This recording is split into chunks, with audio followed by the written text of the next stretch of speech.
Ayan guys, bumili pala ako ulit ng cake. Ayan. Para sa aking anak. Kasi ngayon talaga yung birthday niya.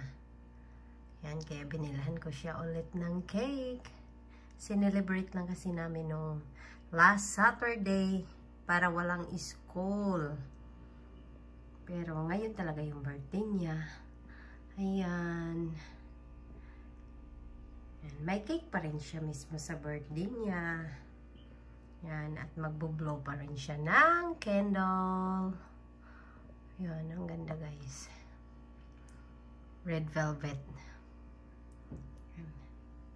Red velvet flavor. Yan. Masarap yan. Ayan, ganyan guys. Ang ganda ng cake. Yan. Maganda yung maganda yung design.